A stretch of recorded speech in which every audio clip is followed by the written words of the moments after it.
Okay, so this is part 2 of whole numbers and basic arithmetic. At the end of part 1, I said that we would look at how to graph whole numbers. We look at the graph, we look at the table. All right, so on the right here, we can see the graph. All right, this is the graph, and on the left, we see the table. Okay, so input, when you're graphing numbers in a table, the input goes down here on the horizontal axis, okay? And the output goes on the vertical axis, okay? You could call the vertical axis the y-axis, and the horizontal line or axis the x-axis, okay? So this could also be x, and this could be y, okay? And then when you're graphing numbers, you want to use units that make sense. So since these are all denominations of 3, I use denominations of 3 down here. 3, 6, 9, 12, 15, 18, and 21, all right? Since these are all denominations of 4, I use units of 4. So 4, 8, 12, 16, so forth and so forth. All right, and then what you're seeing here, these dots represent the input and the output on this graph. So here's 3 from here, 3 and 4, and I went over to the 3 line, I went up to the 4th line, and so forth on this one too. You got 6, oh, I think I missed that one. Oh no, I did, I got it here, 6 and 12 right there, and if I want to label that, that's 6 and 12, like so. Alright, then 9 and 16, and then we have 12 and 24, 15 and 28, and 21 and 36 right there. Okay, and that's pretty much it when it comes to graphing, labeling the graph, and then putting the points there and labeling the points. Okay, and I'll leave that there for right now. I just want to go over the basics. So let's get this out of the way. Move it out of the way. And let's erase this. We no longer need this.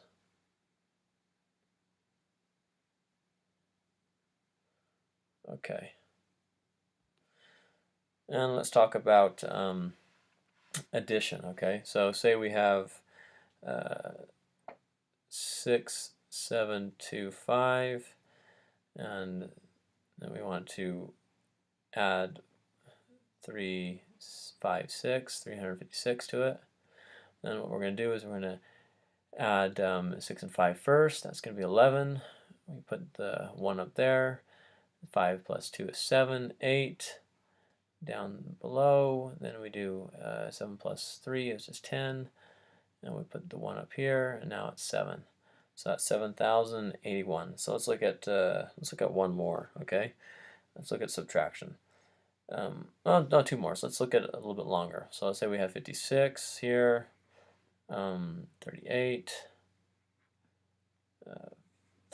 359, 510, and 789. Okay. All right. So we're going to add all the numbers on the right column. So we have first 8 plus 6 is 14, and 9 is 23, and then we do another 9, and that's going to be 32. So put a 2 down there. We're going to carry the 3 up here, and we're going to add these together. So we have 5 and 5, that's 10. 3 and 3, that's 6. So that's 16, 17, and add the 1. So that's going to be 25. So put a 5 there, and a 2 up there. Okay. Then we have 2 plus 3 is 5, plus 5 is 10, plus 7 is 17. So the result is 1,752.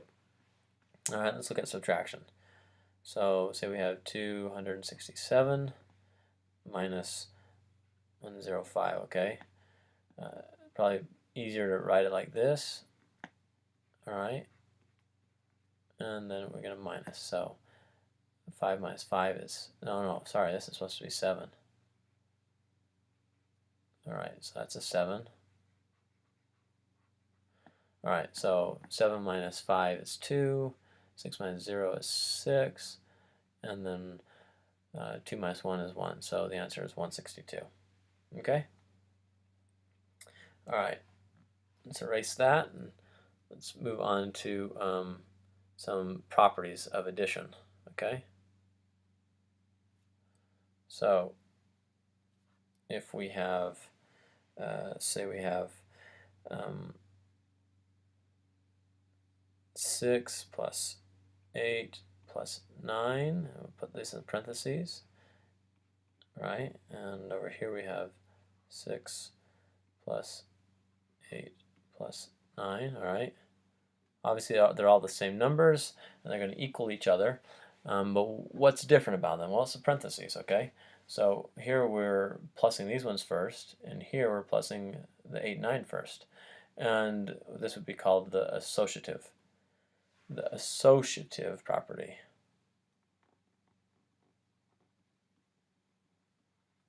All right. So let's take a look at this then. Say we have 3 plus 8 plus 9, and we have the same 3 plus 9 plus 8. All right. All right. So what's different? Well, associative up here, real quick. The numbers are all in the same order. It's 6, 8, 9, 6, 8, 9. Okay. The difference is we added these ones first over here on the left, and we added these ones first over here on the right. All right, well, these are all the same numbers, but it's not the same order. It's 3, 8, 9, 3, 9, 8. Same numbers, different order. And because it is different order, because we rearranged it, it's still going to equal the same thing. And because it's going to equal the same thing, we call this the commutative property. Okay, commutative property and associative property. All right, so let's take a look at a principle here. Say we have 13 plus 25. Okay, that equals 0. I mean, not equals 0. So you have 13 plus 25, and just 1 second here. All right, plus 0. Okay. Well, why does that equal 13 plus 25? Meaning 13 plus 25 plus 0 equals 13 plus 25. These are the same. Why are they the same? Because when you add 0, all right, it doesn't change the sum. All right, it's like that number doesn't even exist almost. It does exist. 0 is a number, but when we're plussing, when we're doing addition and we plus a 0, it doesn't change the sum. If we minus that 0, it wouldn't change the sum either. Okay, it'd stay the same. Okay, let's take a look at another example of arithmetic and whole numbers. So we have 36 minus 5 equals 31. Well, if we wanted to write that, see, that's an equation of subtraction, right? Subtraction equation. Say we wanted to write that as a statement in terms of addition, right? Then we'd change it by doing 31 plus 5 equals 36, okay? So this is a statement in terms of subtraction. This is a statement in terms of addition, okay? All right. Now let's take a look at the commutative property, and let's take a look at it when it comes to subtraction. So say we have 6 minus 3, okay? Well, that's going to equal 3. But if we did 3 minus 6, right, that's going to equal negative 3. So 6 minus 3 equals 3 minus 6. That doesn't work. The numbers are the same, the order has changed, and with addition it's fine, right? It stays the same, but with subtraction you're going to get different numbers, and therefore the commutative property does not work with subtraction. Okay? All right.